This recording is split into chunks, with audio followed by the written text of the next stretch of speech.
41 महीने पहले मेरे को भी इस बिजनेस में किसी ने एक शहर से फोन किया था। कितने लोग जानना चाहते हैं मेरे को इसमें फंसाया कैसे गया? बहुत सारे लोग जानना चाहते हैं, लेकिन एक बात बता दूं, इस बिजनेस में फंसने का पहले दर्द बता दे। इस बिजनेस में फंसने का दर्द बता दूं, क्योंकि एक बात बताऊं, लोग आपको फंसाने के लिए लाए हैं, लेकिन हम इटावा से यहां तक आपको बचाने के लिए आए। किसी भी कीमत पर आपको फंसने नहीं देंगे, क्योंकि इस बिजनेस में फंसने का दर्द क्या होता है ये मेरे से ज्यादा कोई नहीं जानता। आप भी जानना चाहते हो? बता दूं? देखो, इस बिजनेस में फंसने का पहला दर्द आज से 41 महीने पहले मैं अपने घर में 11.5 महीने घर और कॉलेज के बीच में रहता था। कॉलेज और घर 11.5 महीने बीत जाते थे साल के, और 10-15 दिन के लिए घर से कहीं बाहर जाने का मौका मिलता है। लेकिन इस बिजनेस में फंसने के बाद पहला दर्द है, आज 11.5 महीने से घर नहीं जा पाया हूं। इस बिजनेस में फंसने का पहला दर्द है। दूसरा भी बता दे क्या जी? इस बिजनेस में फंसने का दूसरा भी दर्द है। आज से 41 महीने पहले जिन शहरों के नाम किताबों में पढ़े थे, जिन शहरों के नाम लोगों के मुंह से सुने थे, सुना करते थे गोवा बहुत अच्छा स्टेट है, सुनते थे दार्जिलिंग भी देखना चाहिए, सुनते थे जयपुर भी जाने लायक है, लेकिन आज दूसरा दर्द है। इन सारे शहरों में जाने का मौका मिला, इन सारे शहरों में घूमने का मौका मिला, ये दूसरा दर्द है।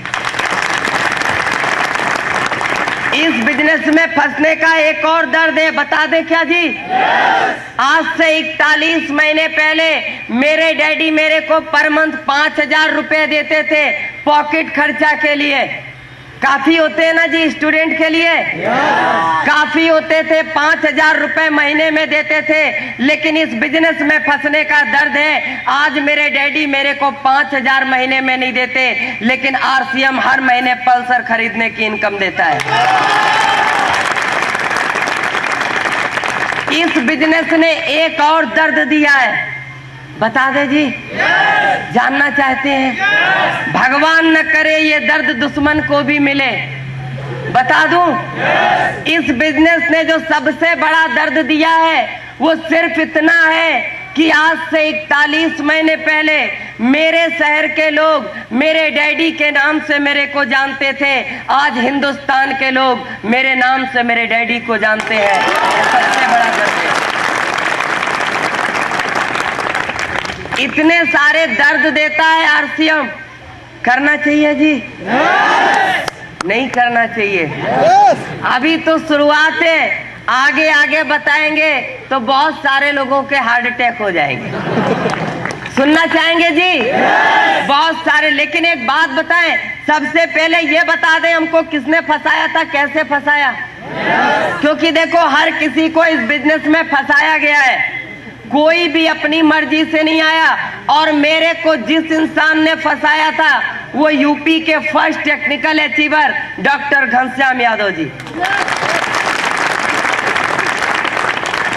फ्रेंड्स, आज से 41 महीने पहले एक इंसान मेरे को फोन करता है और बोलता है, एक बात बता, क्या तू रायबरेली आ सकता है?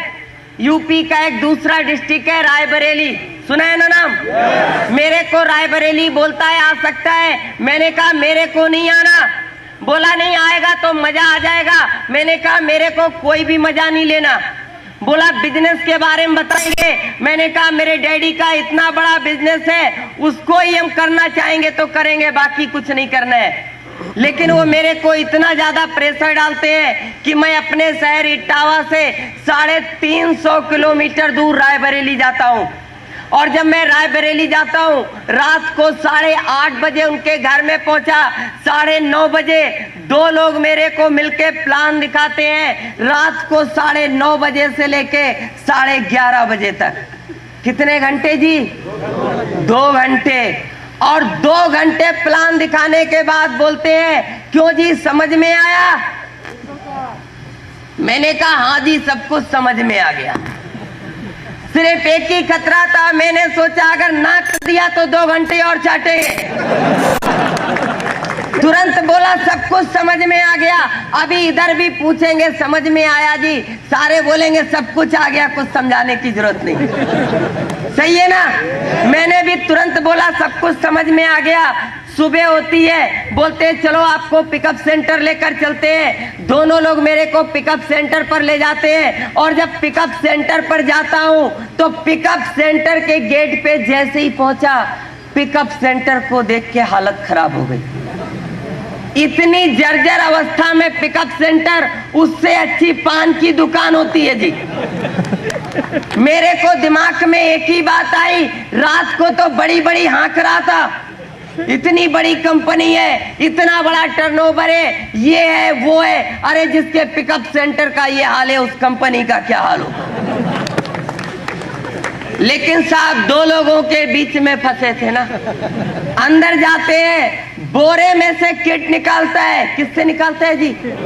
बोरे में से धूल झाड़ता है, मेरे को देता है, बोलता है इसमें 3 पैंट का कपड़ा है, 3 शर्ट का कपड़ा है, 1 गरम सूट का कपड़ा है और तेरे को 2990 देना है।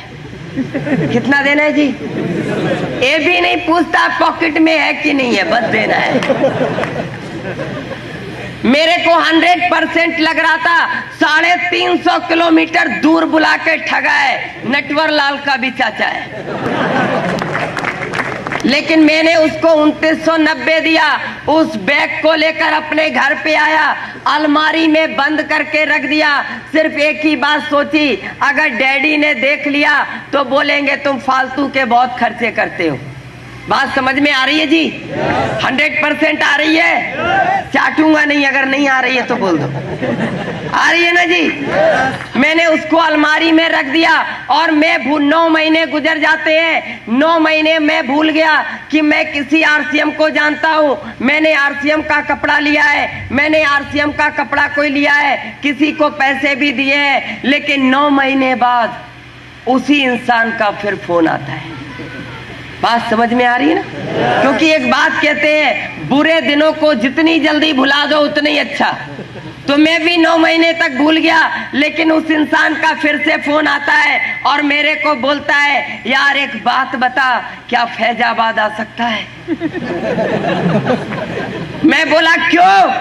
पहले आया था तो आरसीएम में फंसाया था, अब किस में फंसाना है? बोला नहीं यार, आरसीएम के बारे में डिटेल में बताना है। मैंने कहा जब शॉर्ट में बताया था तो 2990 लिया था, डिटेल में कितना लेगा?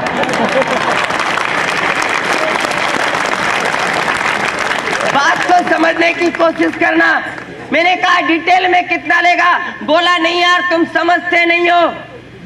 हिंदुस्तान के पहले डिस्ट्रीब्यूटर मिस्टर बीसी छाबड़ा जी, जिनको हिंदुस्तान भागचंद छाबड़ा जी के नाम से जानता है, भागचंद छाबड़ा जी आ रहे हैं और मैं चाहता हूं, उन्होंने लोगों की तकदीरें बदल दी हैं। मैं चाहता हूं तुम उनके प्रोग्राम को देखो। मैंने कहा एक बात बता, एक इंसान दूसरे इंसान की तकदीर बदल ही नहीं सकता। अगर ऐसा होता तो एक डॉक्टर का बेटा कैंसर से नहीं मरता, एक पुलिस वाले का बेटा अपराधी नहीं बनता, एक डीएम का बेटा चपरासी नहीं बनता और एक प्रिंसिपल का बेटा अनपढ़ नहीं रहता। एक इंसान दूसरे इंसान की तकदीर नहीं बदल सकता। उसने मेरे को एक बात बोली थी कि ये सच है, एक इंसान दूसरे इंसान की तकदीर नहीं बदल सकता, लेकिन ये भी सच है एक इंसान दूसरे इंसान को तकदीर बदलने की तदबीर जरूर बता सकता है। मैं बोला मेरे पास पैसे नहीं है। बोला पिछली बार जितना खर्चा हुआ था वो भी दे दूंगा, इस बार भी आने जाने का सारा पैसा दे दूंगा, जितना भी खर्चा होगा सब दे दूंगा, बस तेरे को आना है। मैं उसके शहर फैजाबाद में पहुंचता हूं और जब उस प्रोग्राम हॉल के गेट पे पहुंचता हूं तो साहब एक इंसान खड़ा रहता है। इधर भी खड़ा होगा ना जी, उधर भी खड़ा रहता है और एक टिकट हाथ में देता है और बोलता है 50 का नोट निकालो। मेरे को एक ही बात समझ में आई, कि पिछली बार देखने सुनने का पैसा नहीं लगा था, अब की तो गेट से ही शुरू हो गए, अंदर क्या होगा? 100% समझ में आ रही है? 100%। सोचो आपको 100% समझ में आ रही है, मेरे को खाली 3 बात समझ में आई थी। आप कहां तक जा सकते हो? सोचने वाली बातें। और 3 घंटे में सिर्फ 3 बात समझ में आई थी। बता दूं क्या बात समझ में आई थी? पहले घंटे में मेरे को पहली बात समझ में आई थी, छाबड़ा साहब बोल रहे थे कि 17 से 18 लाख लोग आरसीएम का कपड़ा पहन चुके हैं, आरसीएम के डिस्ट्रीब्यूटर बन चुके हैं, और जब तक 1 करोड़ लोगों को आरसीएम का कपड़ा नहीं पहना दूंगा तब तक चैन से नहीं बैठूंगा। मेरे को पहली बात समझ में आई, मेरे को पहली बात समझ में आई, 18 लाख लोगों को फंसा चुके हैं, 1 करोड़ को फंसाने की तैयारी है। लेकिन दूसरे घंटे में छाबड़ा साहब बोल रहे थे, उनके बोलने का तरीका अच्छा लग रहा था, उनके बात करने का स्टाइल अच्छा लग रहा था, उनके समझाने का सलीका अच्छा लग रहा था। और दूसरे घंटे में दूसरी बात मेरे को समझ में आती है, अरे ये तो खाली 1 करोड़ फंसा पाएंगे, अगर इनके जैसा बोलना मेरे को आ जाएगा, मैं 8-10 करोड़ फंसा लूंगा। लेकिन फ्रेंड्स, आखिरी घंटे में जो बात मेरे को समझ में आई थी, उसने मेरी सोच को बदल दिया, मेरी जिंदगी को बदल दिया, मुझे फर्श से अर्श तक पहुंचा दिया। आखिरी बात भी बता दूं क्या? जानना चाहते हैं? आखिरी में मेरे को सिर्फ एक बात समझ में आई थी कि अगर मैं आरसीएम नहीं कर सकता तो हिंदुस्तान में कोई नहीं कर सकता, अगर मेरे को आरसीएम से रॉयल्टी टेक्निकल नहीं आ सकता तो हिंदुस्तान में किसी को भी नहीं आ सकता। 3 घंटे के प्रोग्राम के बाद होटल में छाबड़ा साहब से मुलाकात होती है, उनसे बहुत सारी बातें होती हैं, और उनसे मिलने के बाद मैं वापस अपने शहर में आता हूँ। एक कागज पे मैंने 100 लोगों के नाम लिखे थे। कितने के जी? 100 लोगों के नाम लिखे थे, और 1 महीने के अंदर 100 लोगों को प्लान दिखाया था। कितनों को जी? 100 को। और मेरे को एक ही आंसर मिला था। बता दूं? मेरे को सिर्फ एक ही आंसर मिला था, नो, मैं नहीं कर सकता, मेरे को नहीं करना, तू फंस गया, मेरे को मत फंसा, मैं तेरे जैसा बेवकूफ नहीं हूं। उल्लू समझ रखा है क्या?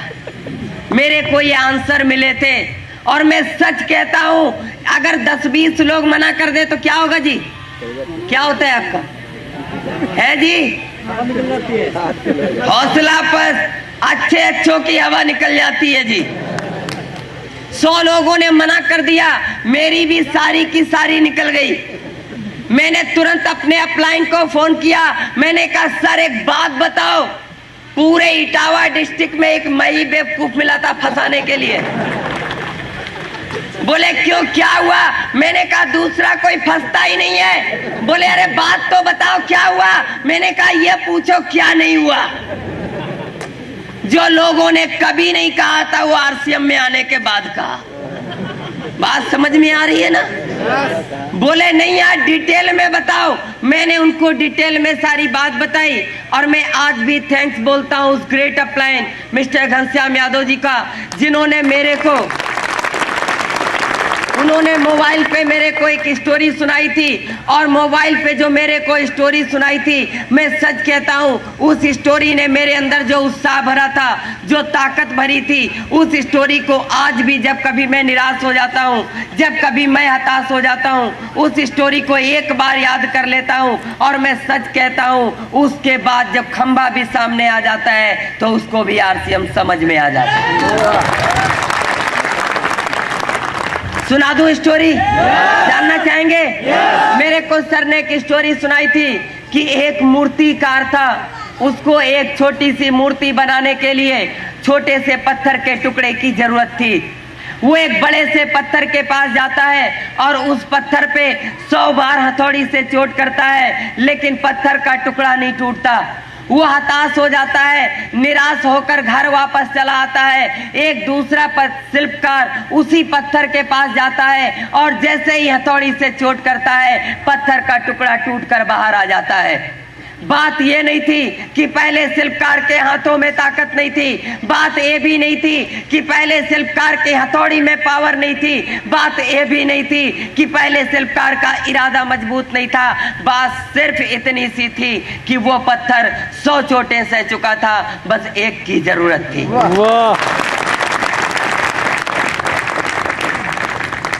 मेरे को सर स्टोरी सुनाते हैं, मैंने तुरंत अपने एक दोस्त को फोन किया, मैंने कहा यार एक बात बता, मेरे को तेरे से मिलना है। बोला टाइम नहीं है। मैंने कहा नहीं यार मैं मिलना ही चाहता हूं। बोला यार जब टाइम ही नहीं है तो मिलेंगे कैसे।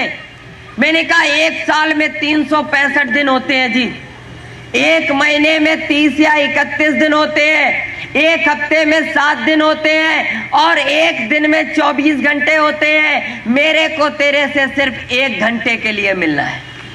कितना जी? 1 घंटे के लिए मिलना है। बोला यार मैं टाइम निकाल ही नहीं पाता हूं। मैंने कहा मैंने रतन टाटा का इंटरव्यू पढ़ा था, उनके इंटरव्यू में एक बात थी, उन्होंने कहा था कि महीने में 2-4 दिन का टाइम मैं भी निकाल सकता हूँ, महीने में 2-4 दिन के टाइम मेरे पास भी होता है, मैं भी कुछ नया कुछ रचनात्मक काम कर सकता हूँ। अरे सोचने वाली बात है, इस देश के उद्योगपति के पास महीने में 2-4 दिन का टाइम हो सकता है, लेकिन इस देश के रोडपति के पास 1 घंटे का टाइम नहीं है। बात को समझने की कोशिश करना। बोला ठीक है मैं तेरे से 1 घंटे के लिए मिल सकता हूं। एक बात बता, रात को 10 बजे मेरे घर आ सकता है क्या? सोचने वाली बात है। मैं चंबल घाटी का रहने वाला हूं। कितने लोगों ने नाम सुना है जी चंबल घाटी का? बहुत सारे लोगों ने सुना है। तो मैं चंबल घाटी का रहने वाला हूँ। रात को 9 बजे के बाद लोग अपने घर का गेट नहीं खोलते, भले ही मेहमान आ जाए। और वो मेरे को बोलता है रात को 10 बजे मेरे घर आ सकता है क्या? उसके घर से मेरा घर 10 किलोमीटर दूर है। मैंने मन में एक ही बात सोची, तेरे को फंसाना है। 10 बजे क्या, रात को 12 बजे भी आ जाऊंगा।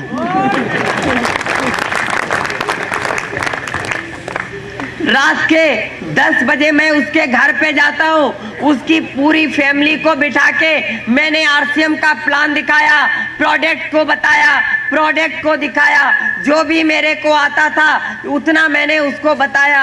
और सब कुछ जानने के बाद मेरे से बोलता है यार वो सब तो ठीक है, लोगों के पास रॉयल्टी आ गई होगी, लोगों के पास टेक्निकल भी आ गया होगा, लेकिन एक बात बता, अगर कंपनी भाग गई तो? बात समझ में आ रही है जी? कितने लोगों को समझ में नहीं आ रही है? सारे लोगों को आ रही है जी। बोला अगर कंपनी भाग गई तो? मैंने कहा यार नहीं भागेगी।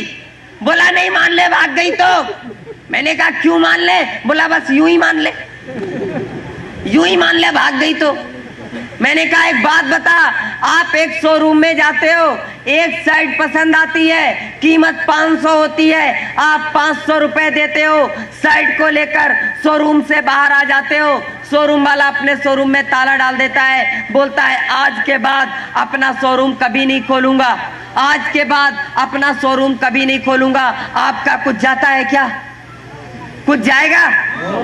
देखो यस या नो बोलते रहो। अगर देखो एक मैं आपको बात बताऊं कि बहुत सारे लोग क्या करते हैं, मुंडी ऐसे हिला रहे हैं, समझ में आ रही है यस। बहुत सारे लोग ऐसे ऐसे कर रहे हैं, समझ में आ रही है नो। बहुत सारे लोग पता ही नहीं चल रहा है यस है कि नो है।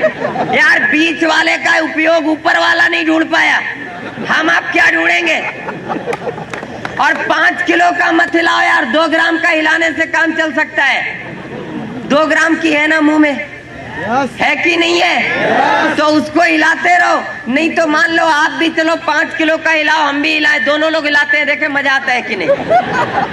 हिलाओ हिलाओ, आएगा जी? अभी सोच रहे होगे कि हम क्यों हिलाएं, 30 देकर अंदर आए, ठीक है ना? हम भी 30 देकर अंदर आए और आप ज्यादा से ज्यादा 200 किलोमीटर से आए हो, हम 1200 किलोमीटर से आए, ठीक है ना जी?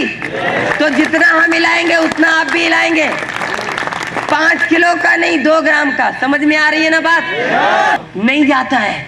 एक बात बताओ, कितने लोग यहाँ पर है जो बचपन से कपड़े पहन रहे हैं? हाथ उठाएंगे जी। कोई बचपन से पहन रहा है तो हाथ नहीं उठाने का। बचपन से पहन रहे हैं ना जी सारे लोग? कोई बचपन में पहनना तो नहीं शुरू किया? सारे लोग बचपन से कपड़े पहन रहे हैं। एक बात ईमानदारी से बताओ, एक बात बताएंगे, थोड़ा खड़े होंगे भैया, आप बहुत खूबसूरत लग रहे हैं। एक बात बताओ, ये कपड़ा सिलवाने के लिए जमीन बेची थी? नहीं बेची? पक्का है? याद है ना? पक्का है? बैठ जाओ सर। अच्छा, आप थोड़ा खड़े होंगे, लेटे क्यों है सर जी? बैठ जाइए आराम से, खड़े होंगे थोड़ा। ये कपड़े पहनते हो, उधार मांग के लाए हो जी? उधार तो नहीं मांगा ना? लोन लिया था बैंक में इस कपड़े को पहनने के लिए? लोन भी नहीं लिया? सच बोल रहे हो कि झूठ बोल रहे हो? इसने लोन लेके भी कपड़े नहीं खरीदे। बैठ जाओ। अच्छा, एक बात बताओ, गांव के साहूकार से, महाजन से किसने कर्जा लेके पैंट शर्ट खरीदा? कोई है क्या? नहीं है। बात को समझने की कोशिश करना कि पैंट शर्ट खरीदने के लिए कर्जा नहीं लेना पड़ता, बैंक से नहीं लेना पड़ता, प्राइवेट नहीं लेना पड़ता, खेत नहीं बेचना पड़ता। किसी ने मकान गिरवी रखा क्या पैंट शर्ट बनवाने के लिए? आज तक नहीं रखा। सोचने वाली बात है। अगर आप आरसीएम का कपड़ा पहनोगे तो क्या कुछ बेचना पड़ेगा जी? नहीं बेचना पड़ेगा। आप कपड़े लोगे और पैसे दोगे, कपड़े घर में आ जाएंगे। लेकिन ईमानदारी से एक बात बताओ, आपने कपड़े घर में रख लिए, अगर कंपनी भाग गई तो आपका कुछ जाएगा? नहीं जाएगा। लेकिन सोचने वाली बात है, fashion shooting private limited company के मालिक मिस्टर त्रिलोक चंद छाबड़ा जी, जिन्होंने अगस्त 2000 में आरसीएम बिजनेस की शुरुआत की। इसकी किट का कपड़ा भीलवाड़ा के अंदर बनता है, इसके सलवार सूट का कपड़ा, इसकी साड़ियों का कपड़ा सूरत के अंदर बनता है, इसके खाने पीने के आइटम जयपुर के अंदर बनता है, कॉस्मेटिक का सामान सिलवासा के अंदर बनता है। कई हजार करोड़ रुपया का माल अभी हमारे गोदामों में पड़ा हुआ है। कई 100 करोड़ रुपए का माल हमारे ट्रांसपोर्टों पे पड़ा रहता है। कई 100 करोड़ रुपए का माल हिंदुस्तान के डिपो पिकअप सेंटर और आरसीएम बाजार में पड़ा रहता है। आपको 1 रुपए का शैम्पू देने से पहले कंपनी को कई करोड़ रुपए इन्वेस्टमेंट करने पड़ते हैं। ये पहली हिंदुस्तान की ऐसी कंपनी है, दुनिया की पहली ऐसी कंपनी है जिसके ऊपर 1 रुपया भी गवर्नमेंट का कर्जा नहीं है। दुनिया की पहली ऐसी कंपनी है जिसके ऊपर 1 रुपया भी प्राइवेट फाइनेंस नहीं है। जरा सोच कर बताओ, जरा सोच कर बताओ, अगर कंपनी भाग जाएगी तो आपका तो कुछ नहीं जाएगा, लेकिन मिस्टर टीसी छाबड़ा जी सड़क पर आ जाएंगे। कंपनी भागेगी क्या जी? भागेगी जी? भाग सकती है? फिर वही बात आती है, वो सब तो ठीक है, चलो मान लिया नहीं भागेगी, लेकिन मेरे 2 नहीं बने तो? क्यों जी? अगर मेरे 2 नहीं बने तो? मैंने कहा यार बन जाएंगे, सबके बन जाते हैं। बोला नहीं मान ले मेरे नहीं बने तो। मैंने कहा यार मेरे को 2 मिल गए, निषाद सर जी को 2 मिल गए, लालमणि जी को 2 मिल गए, तेरे को भी मिल जाएंगे। बोला नहीं मान ले मेरे नहीं बने तो। मैंने कहा यार रिश्तेदारों को बताना। बोला मान ले रिश्तेदारों ने मेरी बात नहीं मानी तो। मैंने कहा दोस्तों को बताना। बोला मान ले दोस्तों ने भी मेरी बात नहीं मानी तो। मैंने कहा यार दुनिया में तेरी इतनी तो इज्जत होगी कि 2 लोग तेरी बात मान ले। बोला मान ले मेरी इतनी भी इज्जत नहीं है तो।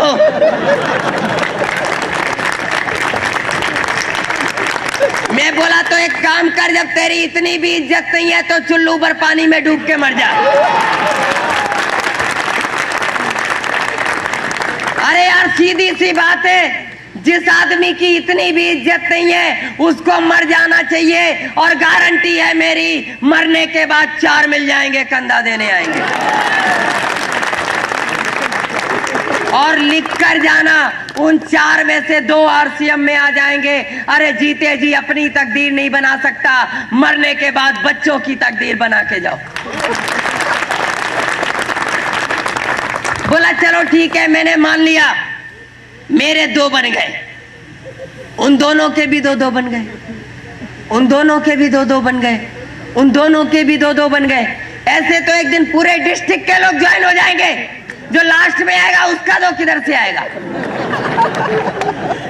मैं बोला कोई बात नहीं, अपन अपने डिस्ट्रिक्ट से बाहर चलेंगे। यूपी में और भी डिस्ट्रिक्ट है। बोला मान ले सारे डिस्ट्रिक्ट के लोग ज्वाइन हो गए, पूरा यूपी ज्वाइन हो गया, जो लास्ट में आएगा वो 2 कहां से लाएगा?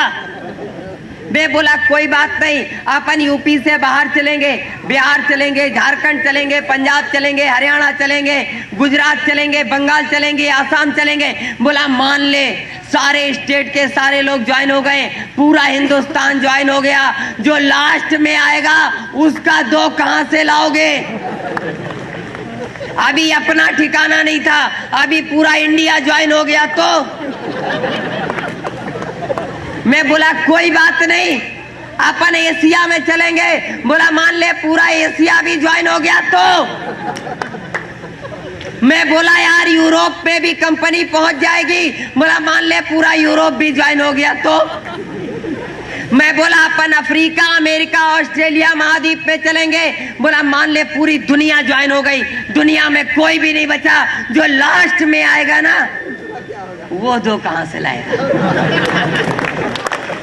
मैं बोला ऐसा तो हो ही नहीं सकता। बोला क्यों नहीं हो सकता? मैंने कहा नहीं हो सकता। बोला क्यों नहीं हो सकता? मैंने कहा देखो ऊपर वाले ने दुनिया को बनाया है और ऊपर वाले को दुनिया को चलाना भी है। अगर सारे लोग आरसीएम में आ जाएंगे तो सारे लोग लखपति करोड़पति बन जाएंगे। अरे जब सारे लोग लखपति करोड़पति बन जाएंगे तो रिक्शा कौन चलाएगा? बात को समझने की कोशिश करना। आने वाले समय में कुछ लोग आरसीएम में आएंगे, कुछ लोग नहीं आएंगे, कुछ लोग लखपति बनेंगे, कुछ लोग करोड़पति बनेंगे और कुछ लोग खाली पत्नी के ही पति रह जाएंगे। लेकिन एक बात की गारंटी है, आने वाले समय में जो लोग आरसीएम कर रहे हैं वो लोग भी कार पे होंगे और जो लोग नहीं कर रहे हैं वो लोग भी कार पे होंगे। फर्क सिर्फ इतना सा होगा, जो लोग कर रहे हैं वो कार के पीछे की सीट पे होंगे और जो लोग नहीं कर रहे हैं वो लोग ड्राइविंग सीट पे होंगे।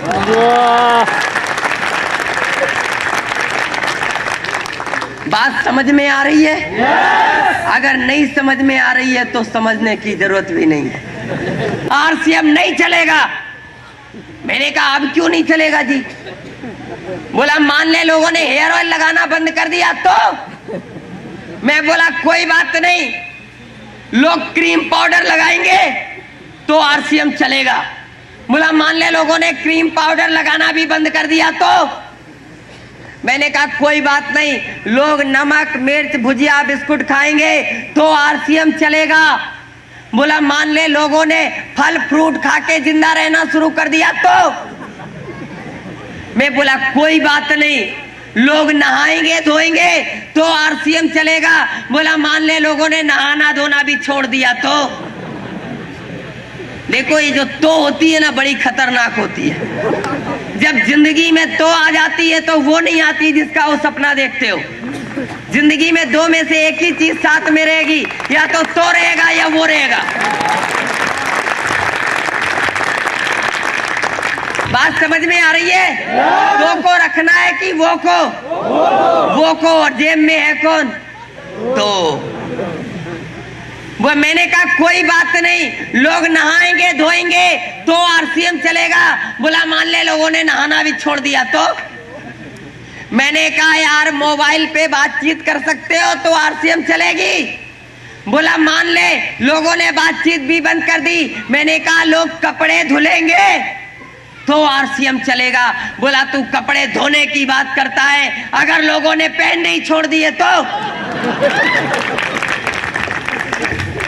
मैंने कहा बिल्कुल सही कह रहे हो, अगर लोगों ने कपड़े पहनने छोड़ दिए तो आरसीएम बिल्कुल नहीं चलेगा, क्योंकि आरसीएम बिजनेस सभ्य समाज के लिए है, सभ्य इंसान के लिए है, उस इंसान के लिए है जो कपड़े पहनता है। और दुनिया के अंदर 2 लोगों को कपड़े की जरूरत नहीं होती। 2 लोग कपड़े नहीं पहनते, वो या तो जानवर होता है या पागल होता है। और जानवरों के लिए आरसीएम नहीं है और पागलों के लिए आरसीएम नहीं है। सिर्फ इतना बता दो, सिर्फ इतना बता दे, सिर्फ इतना बता दो, इन दो में से तुम किस कैटेगरी में आते हो? बात समझ में आ रही है जी?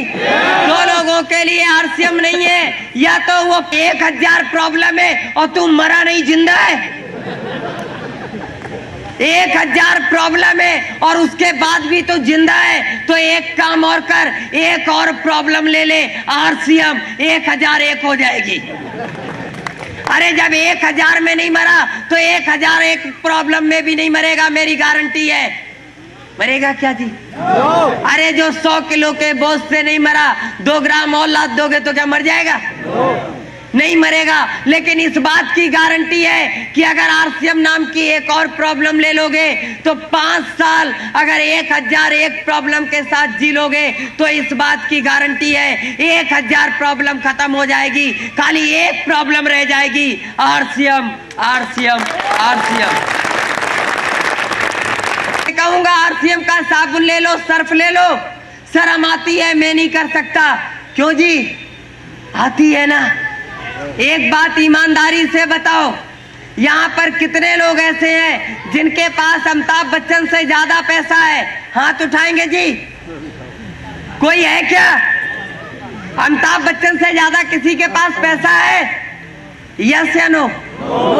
नहीं है। अमिताभ बच्चन से ज्यादा पैसा नहीं है। ईमानदारी से बताओ, अमिताभ बच्चन से ज्यादा नाम है क्या? अमिताभ बच्चन से ज्यादा नाम भी नहीं है। ईमानदारी से बताओ, अमिताभ बच्चन जैसा किसी का बेटा है क्या? अमिताभ बच्चन जैसी बहू है क्या? नहीं है। अरे कुछ लोग बोल नहीं रहे, लगता बाकी लोगों की है। यस या नो? नहीं तो हम भी चुप। यस या नो बोलते रहेंगे। अमिताभ बच्चन जैसी बीवी है क्या? नहीं है। अमिताभ बच्चन सुपरस्टार है, यहाँ पर कोई है क्या? नहीं है। सोचने वाली बात है। अमिताभ बच्चन के पास सब कुछ आपसे ज्यादा है और अमिताभ बच्चन टीवी में आता है और क्या बोलता है जी? हाजमोला खाओ। अमिताभ बच्चन टीवी में आकर बोलता है च्यवनप्राश खाओ, तंदुरुस्ती बढ़ाओ। उसको टीवी में बोलने में शर्म नहीं आती है। वो टीवी पे आके बोलता है च्यवनप्राश खाओ, तंदुरुस्ती बढ़ाओ। आप बीबी से नहीं बोल सकते आरसीएम की चाय पिलाओ।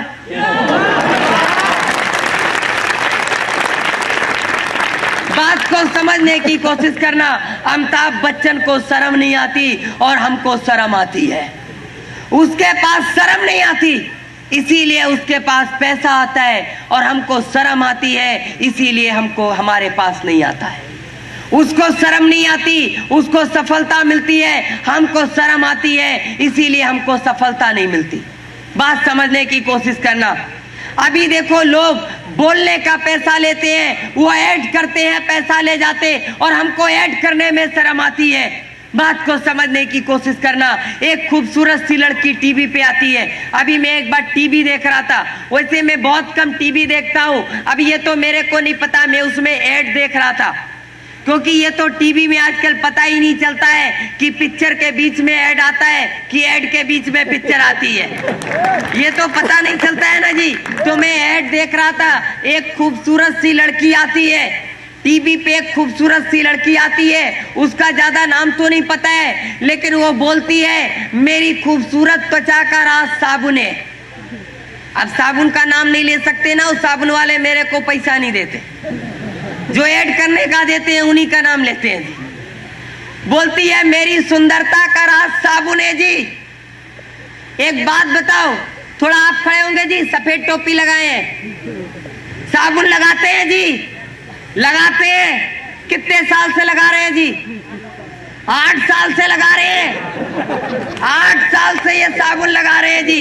एक बात ईमानदारी से बताओ, उस लड़की की खूबसूरत त्वचा हो गई, आपकी क्यों नहीं हुई जी? क्या साबुन कंपनी वाले से आपकी दुश्मनी है क्या? कोई खानदानी अदावत है जी? है जी?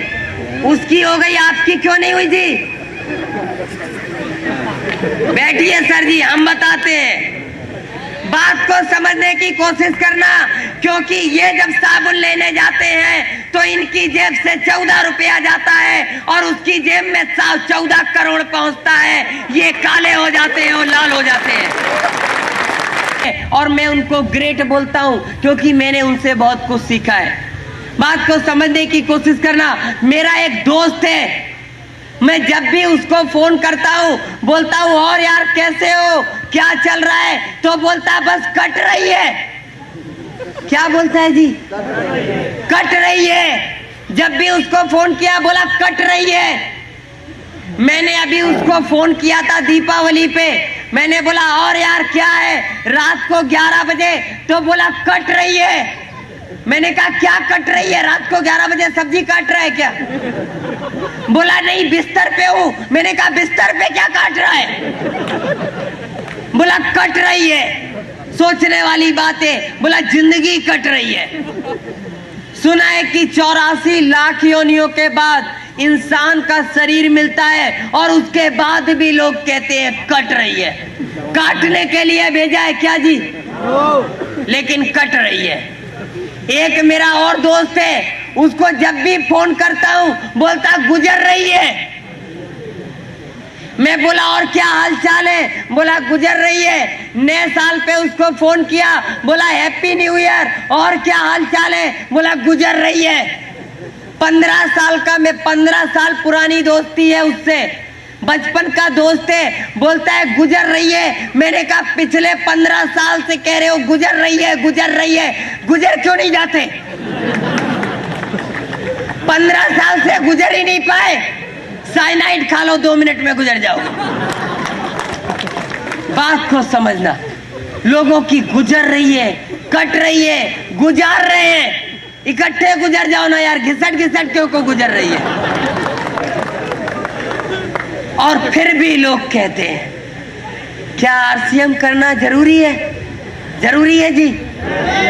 नहीं, मजबूरी है। क्योंकि लोगों की कट रही है, हमको काटनी नहीं है। लोगों की गुजर रही है, हमको गुजारनी नहीं है। वो कैसे दिखते हैं मेरे को नहीं पता, लेकिन अपने को झक्कास रहना है, अपने को बिंदास रहना है। ट्रांसपोर्ट कंपनी के मालिक हावड़ा में रहते थे। हावड़ा में हम सारे लोग पैदा हुए। वो बहुत बड़े बिजनेसमैन है। मेरी मदर फाइनेंसर है। हम लोग अभी आज की तारीख में इटावा में भी मेरा घर है। मेरे दादाजी रॉयल फैमिली से थे और हम लोगों ने जिंदगी में, जब मैं दुनिया के अंदर आया था तो मैं ऐसा ही आया था जैसा आपको दिखता हूँ। बात समझ में आ रही है जी? और क्योंकि मैं इस देश से बाहर भी रहा हूं, मेरी आधी से ज्यादा जिंदगी हिंदुस्तान के बाहर गुजरी है। मैंने हिंदुस्तान में आकर हिंदी को भी सीखा है। मैं बहुत अच्छी तरीके से हिंदी बोलना लगभग 2 साल से जानता हूं। मैं टूटी फूटी बोलता हूं, बहुत सारे शब्द मैं हिंदी के नहीं बोल पाता हूं। अगर आपको दिक्कत होगी मेरी बात को समझने में तो आप बता देंगे, ठीक है ना जी? वैसे सारी चीजें समझ में आ रही होंगी, क्यों लालमणि जी? कोई दिक्कत तो नहीं हो रही होगी जी सर? तो हम लोग थोड़ी सी बात करते हैं कि लोग जिंदगी के साथ समझौता करते हैं, लोग जिंदगी के साथ एडजस्टमेंट करते हैं, और लोग जिंदगी के साथ समझौता कैसे करते हैं जानना चाहते हो जी? सारे लोग, कितने लोग जानना चाहते हो जी? सारे लोग जानना चाहते हैं। ओके सर, मैं आपको एक बात बताऊं कि अभी मेरा मानना है कि हिंदुस्तान के अंदर 95% यंग लोग, अगर उनकी एज 18 साल से 25 साल है, 95% लोग अगर उनके पास मोटरसाइकिल है तो सिर्फ 2 ही कारण हैं, या तो उनके पापा ने दी है या उनके पत्नी के पापा ने दी है। गलत बोल दिया क्या जी? सही बोला। देखो राजा पाकर में ऐसा नहीं होता है, हमारे इधर ऐसा होता है। 2 ही कारण है, या तो अपने पापा देते हैं या पत्नी के पापा देते हैं, ठीक है ना जी? और अभी क्या होता है कि जब नई नई मोटरसाइकिल मिलती है, नई नई शादी होती है तो नई नई मोटरसाइकिल मिलती है। अभी लोग जिंदगी के साथ समझौता कैसे करते हैं, थोड़ा सा समझने की कोशिश करना। अभी नई नई मोटरसाइकिल मिली, नई नई शादी होती है, अपन मोटरसाइकिल में आगे बैठते हैं और अपनी लाइफ को पीछे बिठाते हैं। लाइफ मतलब समझते हैं जी? लाइफ मतलब समझ में आ रही है ना जी? लाइफ मतलब जान, मेरी जान। देखो अभी शादी नहीं हुई पर एक्सपीरियंस है। जब नई नई शादी होती है तो सबको जान ही दिखाई देती है, ठीक है ना जी? अभी अपन आगे बैठते हैं और अपनी लाइफ को पीछे बिठाते हैं और उसके बाद जिंदगी में एक ही गाना चलता है कि जिंदगी एक सफर है सुहाना। बहुत मस्ती से जिंदगी चल रही होती है और 2-3 साल गुजर जाते हैं, एक नया आइटम दुनिया में आ जाता है। नया आइटम समझ में आ रही है ना जी? सारे लोगों को आ रही है जी? एक नया आइटम दुनिया में आ जाता है। अभी थोड़ा सीन बदलता है और सीन के साथ सॉन्ग भी बदलता है। अभी अपन आगे बैठते हैं और आइटम को बीच में बिठाते हैं और अब लाइफ हो जाती है। क्या होती है जी? लाइफ हो जाती है। और लाइफ के बाद वाइफ हो जाती है। वाइफ को पीछे बिठाते हैं और उसके बाद जिंदगी में एक ही गाना चलता है, 100 साल पहले हमें तुमसे प्यार था। अभी शक है कि नहीं है, लेकिन 100 साल पहले था, गारंटी है। और अभी थोड़ा सा जिंदगी में और परिवर्तन आता है, 2-3 साल और गुजरते हैं, पहला वाला आइटम बड़ा हो जाता है और दूसरा वाला दुनिया में आ जाता है। और आप क्या करते हैं? देखो लोग एडजस्टमेंट कैसे करते हैं, समझने की कोशिश करना। पहले वाले आइटम को टंकी पे बिठाते हैं, फिर अपन बैठते हैं, फिर दूसरे वाले आइटम को बीच में बिठाते हैं और अब पत्नी हो जाती है। क्या हो जाती है जी? पत्नी हो जाती है। पत्नी को बोलते हैं ऐसा कर, आधा सीट पे आधा कैरियर पे। एडजस्टमेंट करते हैं लोग और उसके बाद जिंदगी में एक ही गाना चलता है, जाने कहां गए वो दिन। गलत तो नहीं बोलना ना जी? बहुत सारे लोगों को सीन याद आ रहा होगा, क्यों जी?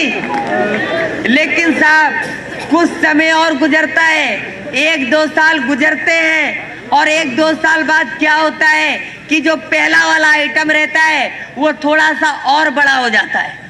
वो जब थोड़ा सा और बड़ा हो जाते हैं, उसको टंकी पे बिठाते हैं और बोलते हैं बेटा मुंडी टेढ़ा करके बैठ।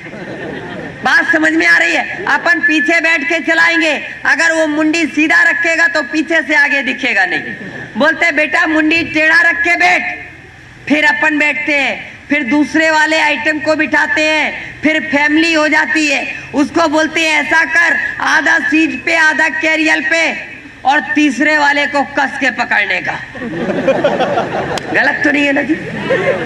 और उसके बाद जिंदगी में जो गाना चलता है वो हमेशा चलता है, वो पूरी जिंदगी भर चलता है और तब तक चलता है जब तक ऊपर से कंफर्म रिजर्वेशन का टिकट नहीं आ जाता। पता है जी क्या चलता है? उसके बाद जिंदगी में एक ही सीन चलता है कि मैं रो पड़ता हूं जब गुजरा जमाना याद आता है। बहुत सारे लोगों को याद आ रहा होगा गुजरा जमाना। आ रहा है जी? देखो बात को समझने की कोशिश करना।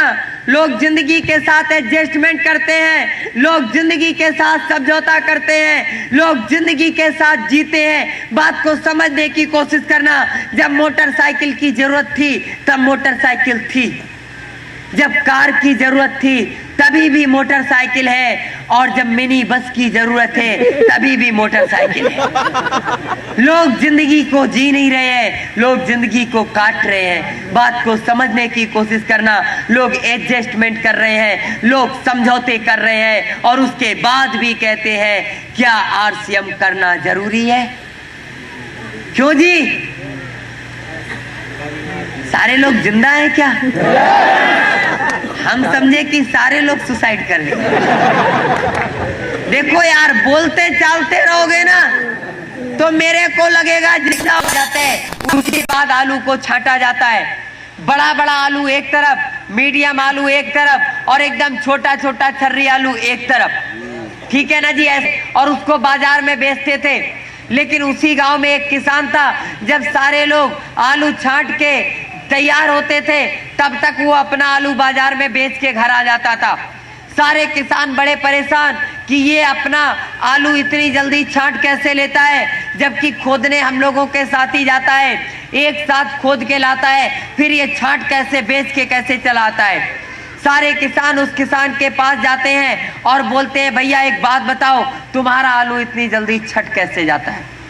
वो बोलता है जी मैं कुछ नहीं करता, मैं आलूओं को खोदता हूँ, बैलगाड़ी में लादता हूँ और गांव की सबसे खराब सड़क से होते हुए बाजार में जाता हूँ। और जब बैलगाड़ी हिलती डुलती है, बहुत सारे धक्के लगते हैं, बहुत सारे झटके लगते हैं, तो उन दोचियों में क्या होता है, बड़ा बड़ा आलू सबसे ऊपर आ जाता है, मीडियम आलू बीच में आ जाता है और छोटा आलू सबसे नीचे चला जाता है। बात को समझने की कोशिश करना। Same RCM. जब बुरा वक्त आता है, बुरी परिस्थिति आती है, कठिन से कठिन दौर आता है, कठिन से कठिन हालात आते हैं, जो लोग लड़ते रहते हैं, जो लोग करते रहते हैं, वो लोग आरसीएम में रॉयल्टी, टेक्निकल और रूबी स्टार पे जाते हैं।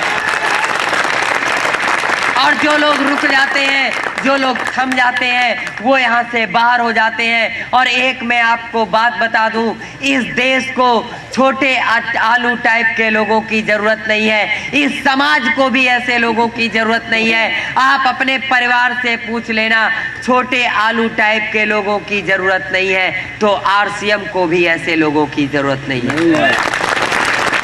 आरसीएम उन लोगों का बिजनेस नहीं है जिनके पास दिल ही नहीं है। आरसीएम उन लोगों का बिजनेस है जिनके पास कलेजा है। बात समझ में आ रही है जी? पहली बार आप लोगों से मुलाकात है, थोड़ा सा अपने बारे में बता दे जी, थोड़ा सा। कितने लोग जानना चाहेंगे जी? पहली मुलाकात है, क्यों सर जी? डिटेल, अपनी भी डिटेल हो जाए, क्योंकि पहली मुलाकात है और पहली मुलाकात में एक बार परिचय पूरा होना चाहिए। क्यों जी? मैं आपको बता दूं, मैं वेस्ट बंगाल हावड़ा में पैदा हुआ था। मैं जैसा दिखता हूं, मैं दुनिया के अंदर ऐसा ही आया था। और जब मैं दुनिया के अंदर आया था, उसके बाद से दुनिया के बड़े बड़े डॉक्टरों ने मेरा इलाज किया, दुनिया में कई देशों के डॉक्टरों ने मेरा इलाज किया, और मेरा 9 साल तक मेरी जिंदगी हॉस्पिटलों में बीती। और उसके बाद मैं अपने घर पे आया था, जब सारे डॉक्टर्स ने इस बात को मना कर दिया कि नहीं ठीक कर सकते, उसके बाद मैं अपने घर पे आया था। मैं दुनिया का सबसे निगेटिव इंसान था, और शायद मेरे जैसा निगेटिव इंसान दुनिया के अंदर नहीं था।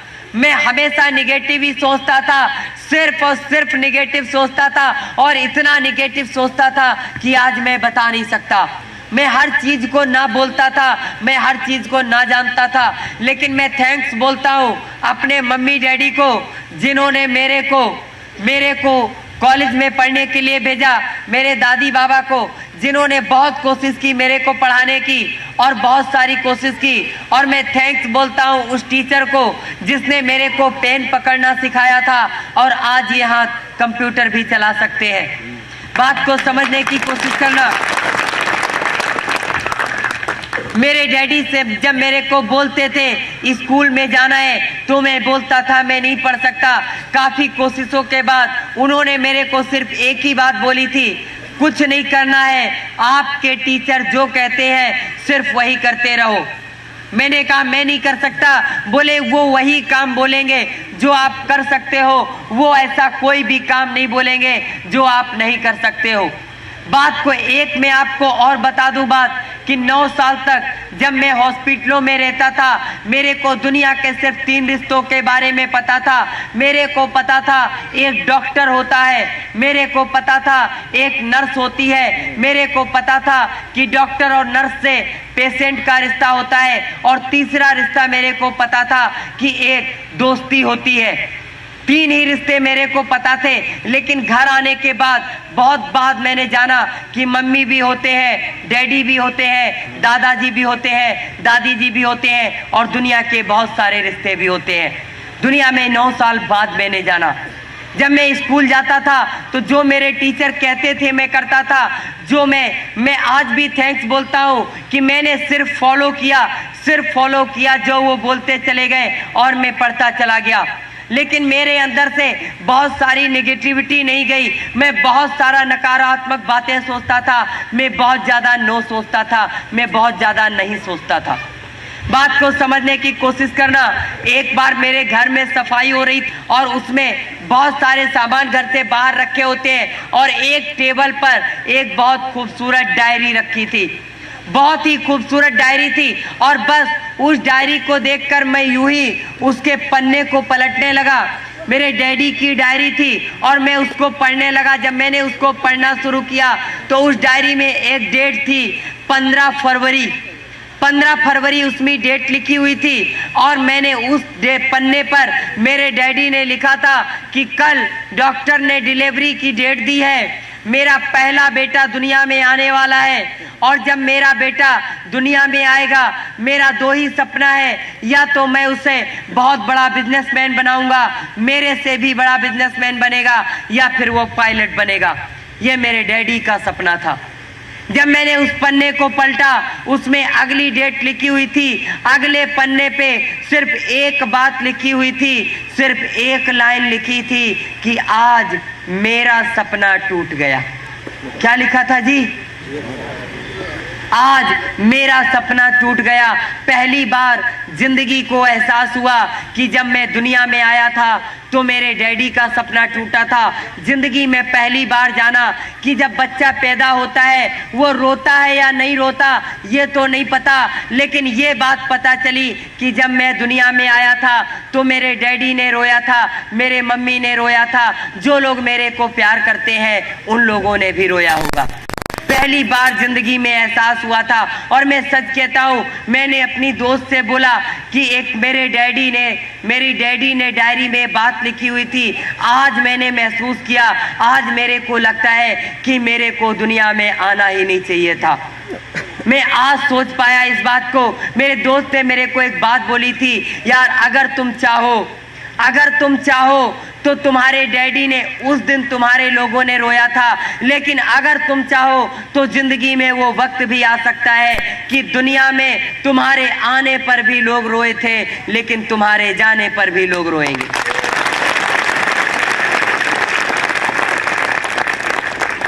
मैं सच कहता हूँ, उस दिन के बाद मेरे दिमाग की सोच बदलनी शुरू हुई। बहुत ज़्यादा मैं नहीं कहता कि मैं पॉजिटिव हो गया, लेकिन मैंने अपनी एजुकेशन में मन लगाया और उसके बाद मैंने सेल्स की ट्रेनिंग ली, मैंने प्रैक्टिकल साइकोलॉजी की ट्रेनिंग ली, मैंने ट्रेनिंग देना शुरू किया। कुछ लोगों के साथ मेरा कांटेक्ट हुआ और मेरे को आरसीएम में किसी ने ज़बरदस्ती ज्वाइन करवाया। मैं पहले भी बोल चुका हूँ। और उसके बाद मैंने आरसीएम में ट्रेनिंग देना शुरू किया, फिर मैंने आरसीएम को करना भी शुरू किया। और मैं सच कहता हूँ, आज मैंने अपने डैडी से एक ही प्रॉमिस किया था कि सफलता की जिन बुलंदियों को छूने को लोग तरसते हैं, सफलता की उन बुलंदियों पर अदमे कदमों के निशान छोड़ जाऊंगा। मानते हैं इस बात को जी? जानते सारे लोग हैं, मानते भी सारे लोग हैं, पर करते सारे लोग नहीं। यस या नो सर? करते नहीं है सारे लोग। और मैं आपको एक बात बताऊं, एक बार मैं बीसी साहब का प्रोग्राम देख रहा था और बीसी साहब ने एक बात बोली थी कि अगर आपको जिंदगी में कुछ हासिल करना है, कुछ बड़ा हासिल करना है, तो एक काम करो।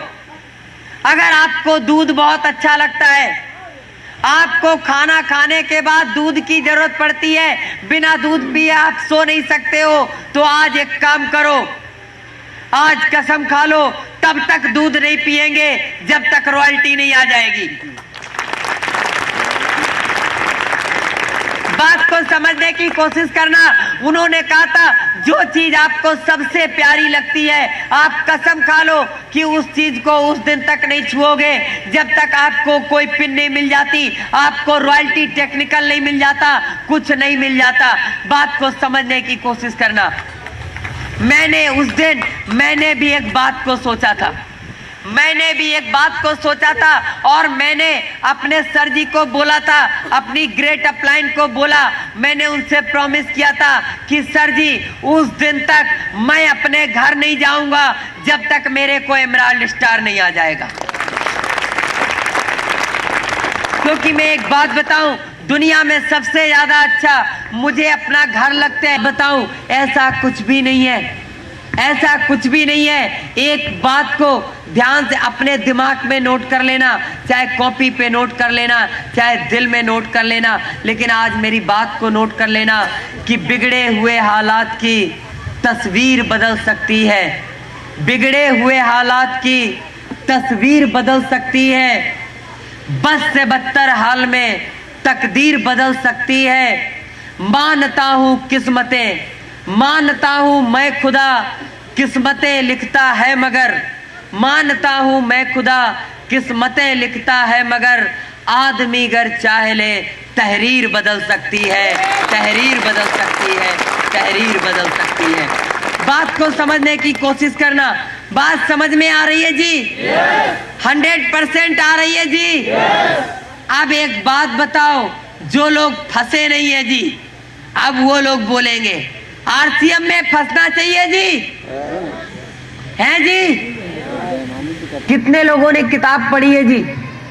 थोड़ा ईमानदारी से हाथ उठाना, और हाथ उठाने से पहले सोच लेना, क्योंकि सर जी ने पूरी इजाजत दे दी, खूब ढंग से ठुकाई पिटाई। क्यों जी? तो सर जी सोच समझ के हाथ उठाइएगा। कितने लोगों ने पढ़ी है? जीतने वाले कुछ नया नहीं करते, हर काम को नए ढंग से करते। किसी ने पूरा उठाया, किसी ने आधा उठाया। अच्छा, आधा पढ़ा है वो आधा उठाएगा। पूरा बाद का बिजनेस है, और ये बिजनेस 8-9 साल बाद का बिजनेस है। और 8-9 साल बाद आपको, एक आम आदमी को, एक रिक्शा चलाने वाले को भी, एक करोड़पति आदमी को भी ये बिजनेस समझ में आने लगेगा। अभी समझाने के लिए सेमिनार करना पड़ता है, और उसके बाद सेमिनार नहीं करना पड़ेगा। उसके बाद लोगों को समझाने के लिए सेमिनार नहीं करना पड़ेगा। उसके लिए हम लोगों को इतना बड़ा सब आयोजन नहीं करना पड़ेगा, इतनी सारी प्रॉब्लम्स का सामना नहीं करना पड़ेगा। एक बार MM निषाद साहब बोलेंगे कि आपके राजा पाकर में BC छाबड़ा साहब का प्रोग्राम होगा, आपके राजा पाकर में यहाँ पर एक बहुत बड़ी स्क्रीन होगी, और वहां पर आप उनका प्रोग्राम देख सकोगे। गलत तो नहीं बोला सर जी? ये अत्याधुनिक बिजनेस है। आने वाले समय में आप लोग डिस्ट्रीब्यूटर हैं, सिर्फ बात की गंभीरता को समझो। आने वाले समय में, आज जब RCM मोबाइल दे सकता है, आज जब RCM कंप्यूटर दे सकता है, आज जब RCM दुनिया की बड़ी बड़ी कंपनियां RCM से हाथ मिला सकती है, तो क्या वो दिन दूर है जब RCM का खुद का चैनल होगा? दूर है क्या?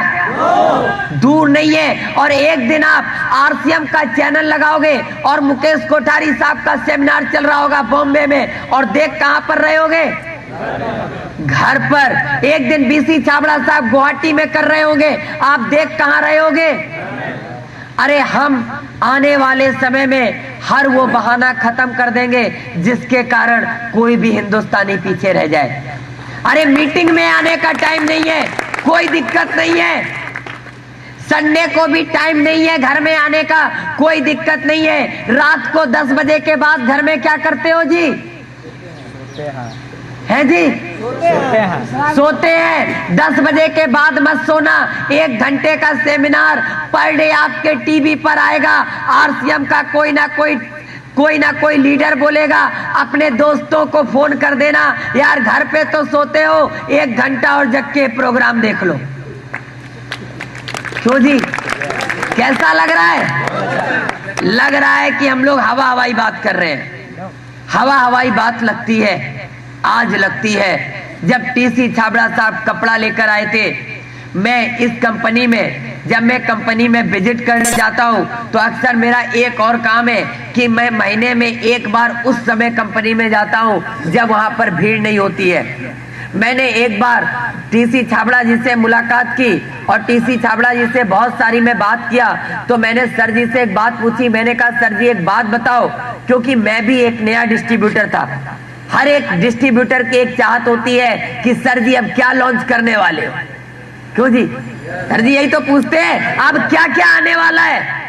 मैंने भी सर से पूछा, सर जी एक बात बताइए, अब RCM और क्या क्या लाने वाला है? तो पता है मेरे को आंसर क्या मिला था? जानना चाहते हैं जी? उन्होंने मेरे को एक आंसर दिया था आज से 1.5 साल पहले। एक आंसर दिया था, एक इंसान होने के नाते जो भी आपकी जरूरत है वो RCM पूरी करेगा, और एक बिजनेसमैन होने के नाते जितनी भी आपकी जरूरतें हैं वो भी RCM पूरा करेगा। और क्या चाहिए? साधु जी, आज तक किसी ने ट्रेनिंग प्रोग्राम में बात बताई, लेकिन मैं आपको आज सिखाने नहीं आया। आज हमारी पहली मुलाकात है, और जो टीचर पहली मुलाकात में सिखाने लगता है ना, उससे स्टूडेंट लोग पढ़ते नहीं है। ठीक है ना। जब दोबारा आएंगे तो लोग कहेंगे सेमिनार तक देखना है, ट्रेनिंग में तो बिल्कुल नहीं बैठना है। सही है ना। तो आज मैं आपको महसूस कराने आया हूं, पहले उस चीज को महसूस करो और उसके बाद आप आरसीएम को कर पाओगे, दिल से, दिमाग से और आत्मा से।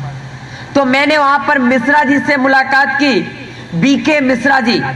मैंने उनसे पूछा, मैंने अशोक श्रीवास्तव और अशोक श्रीवास्तव जी से बात की, उसके बाद मैंने अनूप गौड़ जी से बात की, मैंने अशोक दीक्षित जी से बात की, और सारे लोगों से जब मैंने बात की तो पता है मेरे को आरसीएम के बारे में क्या बताया गया? बता दे जी। मेरे को बताया, उन सारे लोगों ने जो बात बताई थी अलग अलग, मैं आपको टोटल उसका बता देता हूं क्या थी। उन्होंने बोला था कि टीसी छाबड़ा जी ने जब बोला कि ऐसे ऐसे हम एक बिजनेस करना चाहते हैं, तो वो अपनी बात पे अड़े थे। उन्होंने अपने भाइयों से बात की तो पता है उनके भाइयों ने भी मजाक उड़ा दिया। किसने जी? भाइयों ने भी मजाक उड़ा दिया। बोले अरे ऐसा कहीं होता है। घर में जब बात की तो बोले इतना अच्छा खासा फैशन शूटिंग प्राइवेट लिमिटेड का काम चल रहा है, अमेरिका जैसे देश में हमारा कपड़ा निर्यात होता है, आज हम भारत की टॉप 10 कंपनियों में एक है, शूटिंग्स में टॉप 10 में एक है, और दिमाग खराब है ये सब करने का। उन्होंने भी घर से विरोध था। कहां से शुरुआत हुई जी विरोध का? घर से। और घर से ही होती है। जिसके रास्ते में कांटे घर से बिछाए जाते हैं, यकीन मानो उन कांटों को झेल लेना, ये दुनिया आकर उन कांटों को हटा लेगी, उनकी जगह फूलों को बिछा देगी। बोला मेरे को करना है, मेरे को करना है, और मैंने जो सोचा है ऐसा हो सकता है।